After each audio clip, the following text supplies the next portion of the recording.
think I didn't do anything wrong, just told the truth about what I needed. He was too quiet, so I filled the silence with honesty. I thought he'd thank me for being open-minded. Instead, he came home one night with an envelope and said everything would now be handled properly. Before we dive deeper into this story, I have one small request. Please subscribe, drop a like, comment, and hit that hype button to boost this channel so more people can discover these incredible stories. I think I didn't do anything wrong, just said what I felt instead of hiding it like other women do. Honesty is supposed to make things stronger, right? That's what all those self-help podcasts said. So when I told Eli that I sometimes thought about being with other people, I believed I was being brave. He didn't yell, didn't cry, just stared at me for a long time, the way he does when he's deciding if something is worth fixing or just needs to be left alone. Eli has always been calm like that, too calm. He teaches chemistry at the local high school, comes home at 5:30, cooks plain food, watches quiet documentaries. I'm 32, a receptionist at Bright Dental, where everything smells like mint and disinfectant. I spend my days scheduling cleanings and smiling at strangers. Dr. Marcus Glenn, my boss, calls me the heartbeat of the office. I like that. He says it in front of patients too, so everyone hears. Eli never says things like that. When I told Eli I wanted more freedom, he asked what that meant. I said I wanted to try an open marriage. He asked if I was unhappy. I said I wasn't unhappy, just curious. He said curiosity and vows don't mix well. I said he was narrow-minded. He said he'd think about it. That's what he always says when he doesn't want to argue. I told Tara, my sister, about it. She squealed like it was the best idea she'd ever heard. She said I was evolving and that Eli was too quiet for someone like me. My mother, Hannah, frowned but didn't say much. She said, marriage takes patience. My mother-in-law, Nora, didn't hide her disgust when she heard. She told Eli he should get ahead of the mess before it spreads. He told her to stop meddling. I told Nora that her generation wouldn't understand modern love. She said love wasn't supposed to need definitions. I called her bitter. At work, I dropped hints about my new arrangement. The assistants listened wide-eyed. Maya, the hygienist, asked if Eli was really okay with it. I said he respected my honesty. That wasn't exactly true, but it sounded noble. Dr. Marcus overheard once and said I was courageous for living authentically. That word, authentic, echoed in my head all day. After that, I started staying later at the clinic. Dr. Marcus said I could help with the new patient records. Sometimes he'd bring coffee into the front office and ask about my marriage. I told him we were redefining boundaries. He smiled and said, not many couples are that secure. I told him I hoped Eli would adjust soon. Marcus said some people never do. One night, Eli made spaghetti and asked if I'd be home earlier from then on. I said my boss needed help with new software. He said that wasn't my job. I told him maybe he should be happy I was valued somewhere. He said he was just worried I was tired. I said he didn't like my independence. He said he liked me better when I wasn't performing for an audience. I said maybe I'd rather have applause than silence. He went back to eating without a word, and I felt both triumphant and sick. At Tara's apartment that weekend, I told her I might go to a dental conference with Dr. Marcus in Phoenix. She shrieked that I had to go, that a change of air would show me what I'd been missing. I said it was just work. She said maybe work was exactly what I needed. I texted Eli about it later. He replied, sure, just let me know the dates. That single line irritated me. No questions, no fight, just acceptance, which somehow felt worse than anger. The next morning at the clinic, Dr. Marcus said the conference hotel was nice, with a pool and great food. I said I'd think about it. He said I deserved to go because I'd worked hard. I told Maya later that I might travel for career development. She nodded, but her eyes said something else, pity or maybe judgment. When I got home, Eli and Lila were baking cookies. She had flour on her nose, and he was pretending to sneeze sugar. It was sweet, too sweet. I kissed Lila's head and said I had emails to check. Eli said she wanted me to taste one. I said I was on a deadline. He looked at me with that quiet patience again, and I suddenly hated it. That night I told him he was suffocating me with kindness. He asked how kindness could suffocate. I said it felt like control disguised as care. He said he didn't understand. I told him that was the problem. He never tried to understand me beyond his calm world. He said he was trying right now. I said trying wasn't enough. He said maybe nothing ever would be. I told him that was a cruel thing to say. He said he was just being honest. I said honesty was supposed to help, not hurt. The next day I mentioned to Dr. Marcus that Eli didn't take my openness well. He smiled like he expected that. He said people who fear change often call it betrayal. I said exactly, and that it wasn't about cheating, just growth. He said growth is a nice word for wanting something new. I laughed, but I felt the meaning sink in. That night I told Eli that monogamy was unnatural. He said promises weren't supposed to be easy. I said he was acting like I wanted to ruin us. He said he wasn't sure what us meant anymore. I said maybe he should read more modern books instead of living like a monk. He said he liked peace, not chaos. I said peace was boring. He looked tired again and said, if freedom was what I needed, he wouldn't stop me. I took that as understanding. Later, when I told Tara he didn't even argue, she said that meant I'd already won. I agreed, though part of me wanted him to fight. I told myself his silence was approval, not surrender. I convinced myself I'd done the right thing, told the truth, taken charge, opened the door to possibility. Before bed, I looked at the hotel booking site for the conference. I hovered over confirm reservation. Lila's drawing was still on my desk, a picture of our family holding hands. I pushed it aside. I clicked confirm.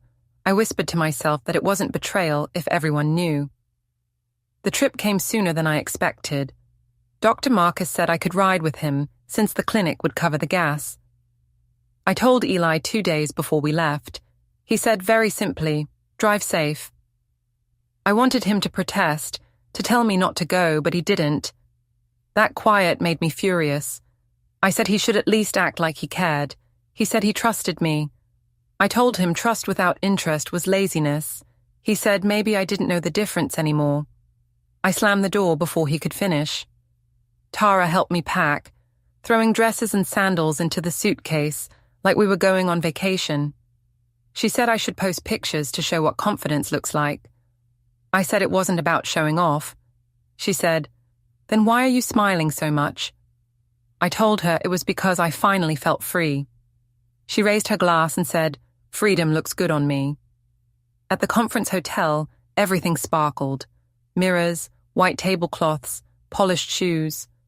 Dr. Marcus introduced me to other clinic owners as his right hand. They asked if his wife minded him traveling with staff. He laughed and said, Seraphine keeps me organized. I laughed too, though it sounded false even to me. That night, after dinner, he walked me to my room and said I was impressive, that he needed someone like me long-term.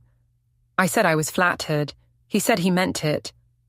I told him good night and closed the door slowly, hoping he'd see it as mysterious, not final. The next morning, my phone buzzed with messages from Tara asking for pictures. I sent her one of me by the hotel pool, captioned, work hard, leave honest. She replied with a string of fire emojis. Later, Eli texted, asking how the conference was going. I wrote back, good, busy. He said, glad you're learning new things. That calm tone again, no jealousy, no emotion. I wanted him to sound human, but all I got was politeness. At the last evening dinner, I ended up sitting next to Dr. Marcus while everyone toasted to growth and innovation. He leaned close and said, Eli must be very open-minded. I asked why. He said not every husband would be comfortable with this arrangement. I said Eli was progressive. He smiled like he didn't believe me. Later, in the hallway, a hygienist from another clinic asked if we were a couple. I said no, just colleagues. She shrugged. the kind of shrug that meant she didn't buy it either. When I returned home, Eli was on the couch reading with Lila asleep beside him. He looked up, smiled faintly, and asked if I had fun. I said it wasn't about fun, it was professional. He said he was glad it went well. I asked if he'd missed me. He said of course, then added that Lila had been drawing pictures of airplanes and suitcases. I told him she was creative. He said maybe she just noticed what was missing. The next day at work, Maya whispered that people were talking. She said someone saw photos of me and Dr. Marcus from the conference. I said people love gossip. She said HR might ask questions because of the captions. Tara had posted one saying, "My sister living her truth." I laughed like it was harmless. Dr. Marcus told me later that it would blow over. He said HR was overly sensitive about optics. I told him I wasn't worried. Still, I noticed he stopped walking me to my car after that. At home, I decided to clarify things before rumors reached Eli. Over dinner, I told him that if people said anything strange, it was just jealousy about how honest we were. He asked what people might say. I said they'd exaggerate. He asked what they'd be exaggerating. I said he was interrogating me. He said he was trying to understand. I told him if he trusted me, he wouldn't ask. He said trust and silence weren't the same. I called him controlling. He said quietly, "If you think I'm controlling, you don't really know me." That week, I couldn't stop checking my phone. Every time it buzzed, I half expected HR to call, but instead it was Tara sending memes about empowered women. I told her things at home were tense. She said tension meant growth. She said men always panic before they evolve. I repeated that line to myself like a prayer. A few days later, Nora invited us to dinner. I didn't want to go, but Eli said Lila missed her grandmother. At the table, Nora asked about my freedom plan. I smiled and said it was going great. She said I was risking my family for attention. I told her she was scared of women who speak truth. She said truth doesn't need applause. I told her to stop moralizing. Eli didn't defend me. He just sat there, cutting his food slowly. That silence again, like he was letting me hang myself with my own words. When we left, I told him he should have told her to stop. He said she wasn't wrong. I told him he was pathetic. He said he hoped I'd find what I was looking for. That night, I posted a quote, "Love should be free, not caged by fear." Within minutes, Tara reshared it, writing, "Preach, sister." I smiled, imagining people reading and envying my courage. But when I checked the comments, one caught my eye. Free doesn't mean faithless. I deleted it instantly. The next morning, Dr. Marcus called me into his office. He said HR had received an anonymous email about inappropriate boundaries. He said they needed to interview us separately. I asked who sent it. He said probably someone jealous. I said maybe Maya. He told me to stay calm and say it was all professional. I said I could handle it.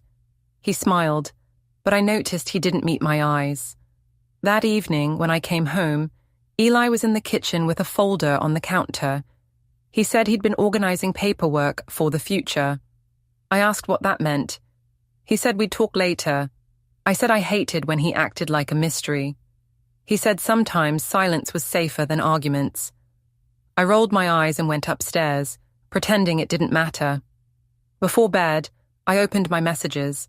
HR had scheduled my interview for next week. Tara texted, "If things blow up, spin it as empowerment." I typed back, "He's acting weird." She replied, "Weird how?" I stared at the folder still sitting on the kitchen counter and wrote, "Quiet. Too quiet." The HR interview was worse than I expected. The manager, a thin woman named Lorna, smiled too politely while reading from a form.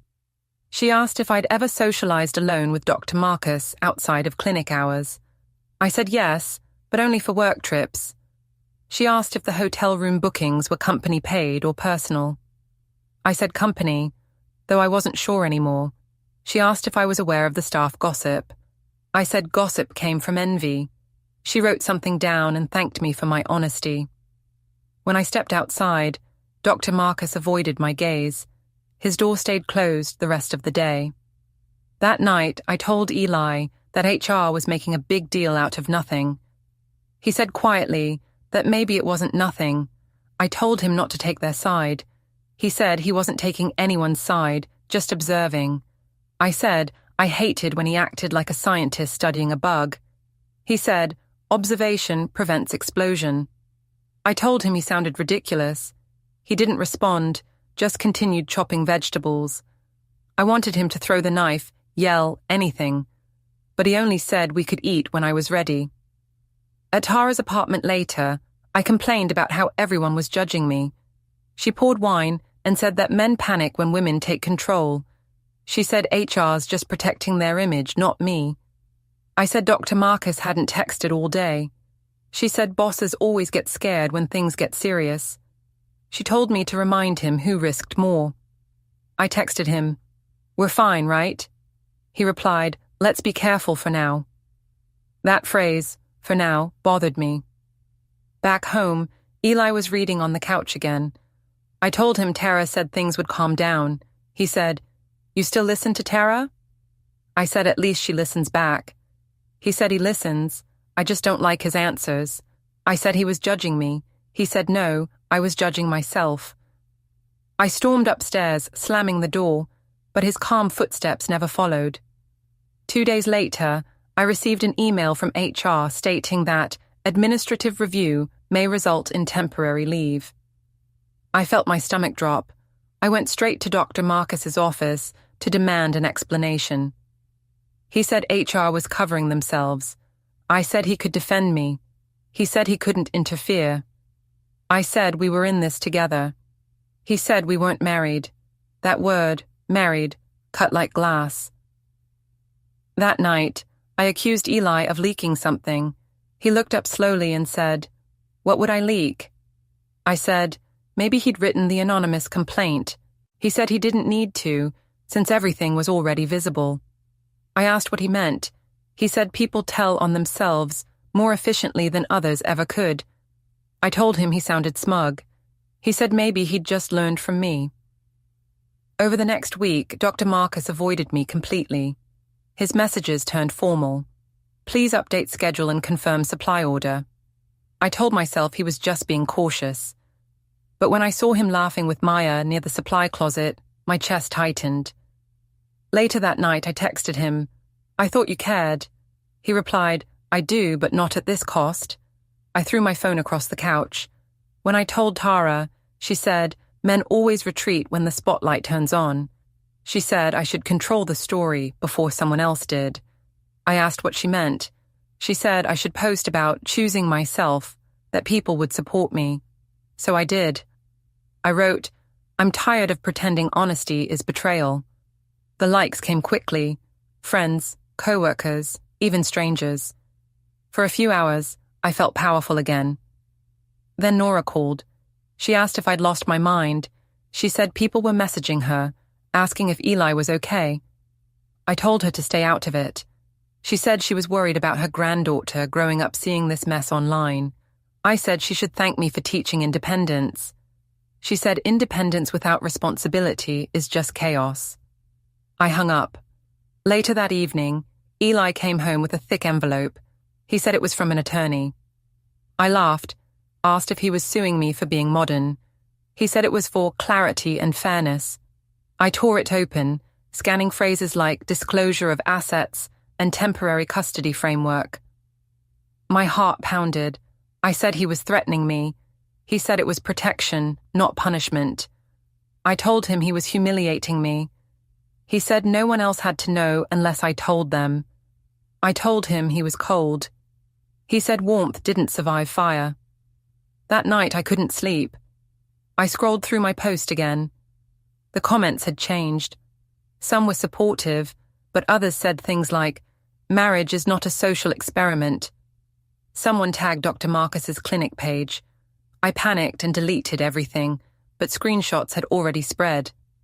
The next morning, Lila asked why Daddy slept in the guest room. I told her Daddy needed space because grown-ups were busy. She asked if we were fighting. I said no, just learning to share better. She said sharing made her sad. I told her sadness meant growth, the same lie I'd told myself. When I dropped her at school, Eli didn't kiss me goodbye. He just said, "Take care of yourself." I said, "You mean goodbye like I'm leaving?" He said, "Everyone leaves eventually." At Tara's that evening, I told her he'd gone insane. She said, "He's bluffing. He'll never go through with it." She said men love drama but hate paperwork. I wanted to believe her. But when I checked my email later, there was a message from Jane Porter, family law attorney. "Please review attached preliminary petition for acknowledgement." Attached was a PDF titled Vale versus Vale. I called Eli immediately. He answered but said nothing. I said, "You wouldn't really file this, right?" He said, "You asked for freedom. This is what freedom looks like when it's written down." I told him he couldn't destroy our family over a few conversations. He said, "You destroyed the meaning long before the papers." I shouted that he was twisting everything. He said, "No, I'm finally straightening it." When I hung up, my hands were shaking. Tara said I should post again, make him look controlling. I said maybe I should wait. She said waiting means losing. I stared at the glowing laptop screen until I saw my reflection. Tired eyes, smudged makeup, a face I barely recognized. Then a knock at the door startled me. When I opened it, a courier stood there with another envelope, heavier than the first. The label read, "Notice of temporary restraining orders, financial and custodial." The man asked for my signature. I scribbled it. As he left, the words on the top sheet blurred. All I could read clearly was my name next to the phrase, "Respondent." The papers sat on the table like a living thing. I stared at them all morning, tracing the black lines of my name as if that could erase them. Respondent. Such a cold word, like something a stranger would call me. When Eli came to pick up Lila for school, he didn't even look inside.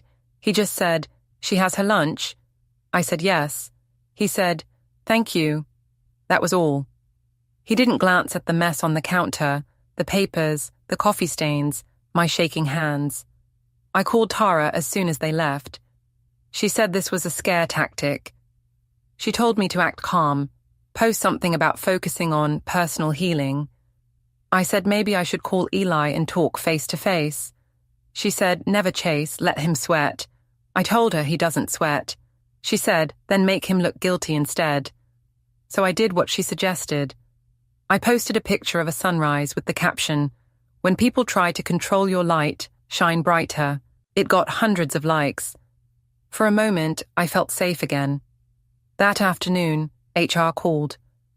Lorna said the investigation had finished, and they were taking appropriate steps. I asked what that meant.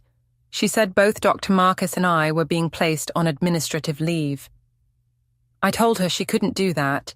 I'd done nothing wrong. She said the company had to protect its reputation.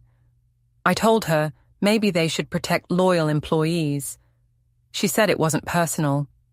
That was the problem. None of this felt personal anymore. When I called Dr. Marcus, he didn't answer. I sent a long message saying we needed to stay united. Hours later, he replied, "Let's avoid contact until HR finalizes everything."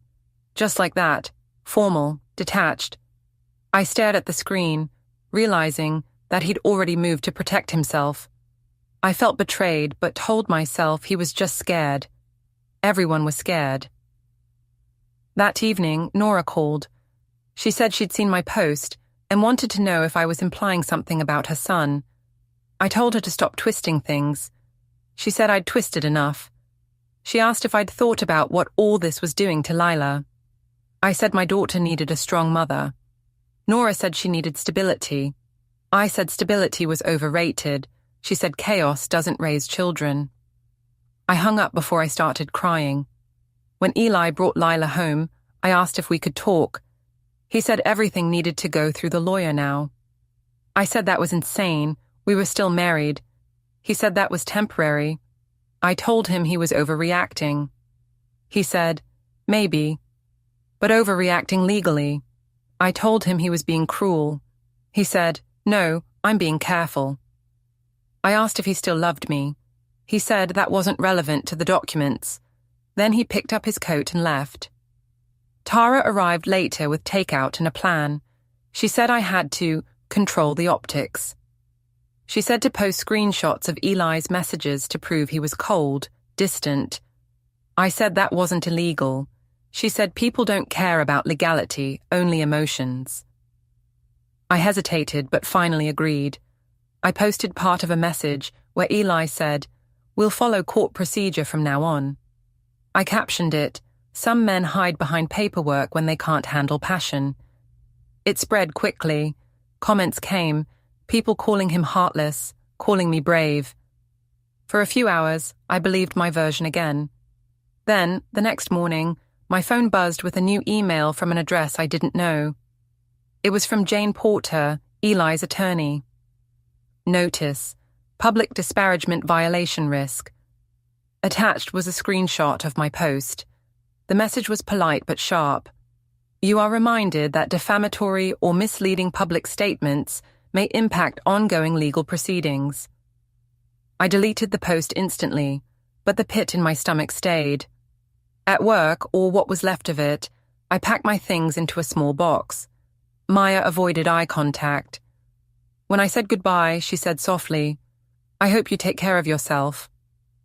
I almost laughed. How could I, when everyone else was taking care of my punishment? That evening, I drove to my mother's house. She hugged me, then said, maybe I should stop fighting so publicly. I said she didn't understand. She said sometimes silence is the only way to be heard. I said she sounded like Eli. She said maybe that's why he'd always seemed wiser than me. I left before dessert. When I got home, the house looked wrong. A locksmith sticker was on the door frame, and the locks had been changed. A note was taped beside the handle. Please use the co-parenting app for communication. Access to shared property is temporarily suspended pending review. I froze. I knocked once, twice, then harder. No answer. Through the window, I saw the edge of Lila's toy box, the same one I'd packed myself when she was born. Now it wasn't mine to touch. I called Eli's phone until it went to voicemail. I said he couldn't just lock me out. I said we could still fix things if he'd stop treating me like an enemy. Then I said something I regretted, that he'd regret doing this to me. A few hours later, my phone buzzed again. This time, another email from Jane Porter, short and calm. Any threats or contact outside approved channels may be submitted as evidence. Please refrain. I stared at the message until the screen dimmed. I realized he'd already thought of everything. The accounts, the lawyer, the house, even my words.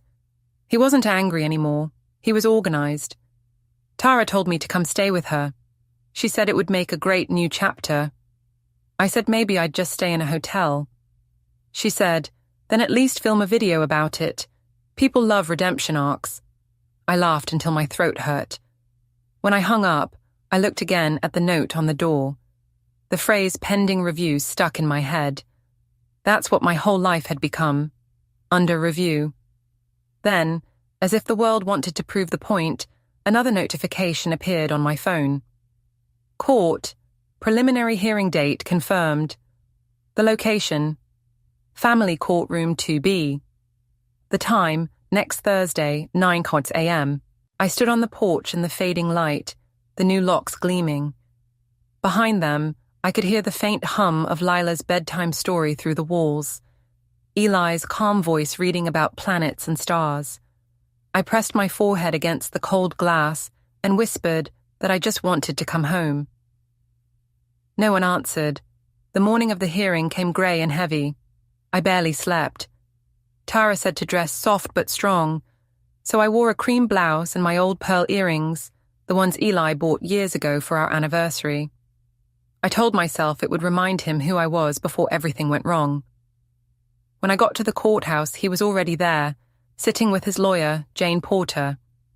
He didn't look angry, just steady, as if he'd rehearsed calm until it became armor. Jane greeted me politely, her eyes unreadable. My own lawyer, a tired man named Lucas, told me to let him speak for me. I nodded but already felt invisible. The judge arrived, papers shuffled, and the words began. Assets, custody, temporary orders. I tried to follow, but they spoke like it was math, not life. Jane presented folders one by one, each labeled with dates. When she said social media exhibits, my heart lurched. She read excerpts from my posts. Love should be free. Some men hide behind paperwork. She said these public statements created reputational risk and contradicted my claims of emotional abuse. I wanted to shout that it wasn't about reputation. It was about honesty. But Lucas squeezed my wrist and whispered, "Let it go." Then Jane moved to bank records. She spoke of hotel charges during the conference, rideshare trips billed at midnight, and an internal HR report confirming suspension for boundary violations. Each phrase cut cleaner than shouting ever could. When it was my turn, I said Eli had ignored me for years, that I just wanted connection. The judge asked if that justified financial misuse or misrepresentation at work. I said I didn't misuse anything. Jane showed a printed email from Dr. Marcus, thanking me for a beautiful weekend. I said it was a misunderstanding. The judge's pen didn't stop moving. Eli didn't gloat. He didn't even look at me while all of this was said. When Jane mentioned our daughter, his hand twitched slightly on the table, the only crack in his control. She explained that Eli was requesting temporary primary custody for stability and to minimize exposure to online hostility. Hearing the word custody felt like falling through ice. I whispered to Lucas that this was ridiculous, that I was still her mother. He said it was temporary. It didn't sound temporary. When the session ended, the judge said he would review everything by next week. We were told not to contact each other, except through the co-parenting app. I wanted to run after Eli as he walked out, but Jane stayed close beside him, talking quietly. I hated her composure more than anything. Outside the courtroom, reporters weren't waiting, just the silence of consequence. I found a bench and called Tara. She said it sounded like legal bullying and that I should post a statement to explain my side. I said I couldn't. Jane had warned me. Tara laughed, saying he was silencing me. I said maybe silence wasn't the worst thing anymore. She sighed and said I was giving up. I hung up. Later that day, another email arrived from HR. Final determination, termination due to misconduct. My hands went cold. Attached was the letter, short, clinical, final. I'd spent 6 years there, gone in 3 sentences. I forwarded it to Tara, who wrote back, "They can't do that." I didn't answer. That evening, I drove to Nora's house uninvited. She opened the door but didn't step aside. She said Leela was in bed. I said I just wanted to say goodnight. She said it wasn't allowed right now. I told her she was poisoning my daughter against me. She said she didn't have to. Children notice everything. I said Eli was manipulating her. She said maybe he was finally protecting her. Her voice stayed calm, steady, the same tone her son used. Back home, or what used to be home, I stayed in the car outside the locked door. Through the curtains I saw the faint flicker of the TV, the familiar blue glow. I thought of how Eli used to sit there, reading while I scrolled my phone. How quiet used to mean peace. Now quiet felt like punishment. My phone buzzed again, Lucas this time. He said Jane had emailed an updated agreement. Financial freeze extended, custody arrangement pending final review. He said Eli's team wanted to resolve things amicably. I laughed out loud. Nothing about this was amicable. When I finally went inside my temporary rental, I opened my laptop and stared at the empty social feed. I typed a long post about betrayal, about being punished for truth, but before pressing post, I stopped. I imagined Jane printing it, showing it to a judge, turning it into another piece of paper with my name on top. I deleted it. At midnight, my phone lit up with a notification from the co-parenting app. It was Eli. "Lila is asleep. She asked if you're okay." I typed back, "I'm fine. Tell her I love her." Then another message came. "She knows." I stared at those 2 words until the screen dimmed. I wanted to believe it, but the house key on my ring felt heavier than ever, like proof of something that no longer existed. The next morning, a courier arrived again. More papers. Temporary orders, approved. The summary read like a verdict. Eli granted primary physical custody, shared financial accounts frozen, non-disparagement clause confirmed. My signature space at the bottom waited, blank. I signed without reading further. I folded the papers, placed them on the counter, and realized there was nothing left to argue about. I had asked for freedom, and the law had given it to me, clean, documented, and cold. Outside, the air smelled like rain. Somewhere in the distance, a school bell rang. I thought of Leela walking into class, her small backpack bouncing with each step, not knowing that her mother had finally learned what real consequences look like. The final hearing was faster than I imagined. The courtroom lights were harsh, the air dry, the clerk's voice steady as she read the case number. Eli sat across from me, that same composure in place. I used to think it was weakness. Now I understood it was armor. Jane Porter stood beside him, calm and neat, while my own lawyer flipped through papers that already felt useless. The judge spoke softly, summarizing what had already been decided. Custody, primary to the father, visitation, alternate weekends, supervised transition. Assets, divided per prior documentation. Accounts, restricted pending audit. I barely heard the words. They blurred together like water over glass. When the judge asked if I understood, I nodded even though my throat hurt. Jane handed over a thin folder of final exhibits, screenshots, receipts, time logs, everything that had quietly dismantled the life I thought I controlled. She mentioned how Eli had complied with every request, never retaliated, never violated the communication rules. "This shows a pattern of stability," she said. The judge nodded. No one asked about my feelings. When it was over, Eli stood to leave. I whispered his name. He stopped but didn't turn around. I said I never meant to destroy anything, that I only wanted honesty. He said, "You got it." Then he walked out, simple as that. Outside, Nora was waiting with Lila. My daughter smiled shyly, unsure whether to run to me or not. Nora stepped back, letting her. I knelt down, hugged her quickly, whispered that I'd see her soon. She asked if I was coming home. I said I'd try, though we both knew what the answer really was. When they left, I stood on the courthouse steps alone. The wind tugged at the folder in my hands until one sheet slipped free and landed face up on the concrete. It was the signed order, Vale v. Vale, judgment entered. I stared at my own name printed next to his, realizing this was the last thing we'd ever share. Tara texted asking how it went. I didn't reply. There was nothing to spin now, no new version to post. The story was finished, written in language colder than truth, but stronger than denial. I walked to my car, sat behind the wheel, and opened the envelope one last time. At the bottom of the judgment was a single note, non-disparagement terms accepted by both parties. That line meant I couldn't tell anyone my side anymore, not publicly, not even to save face. Maybe that was for the best.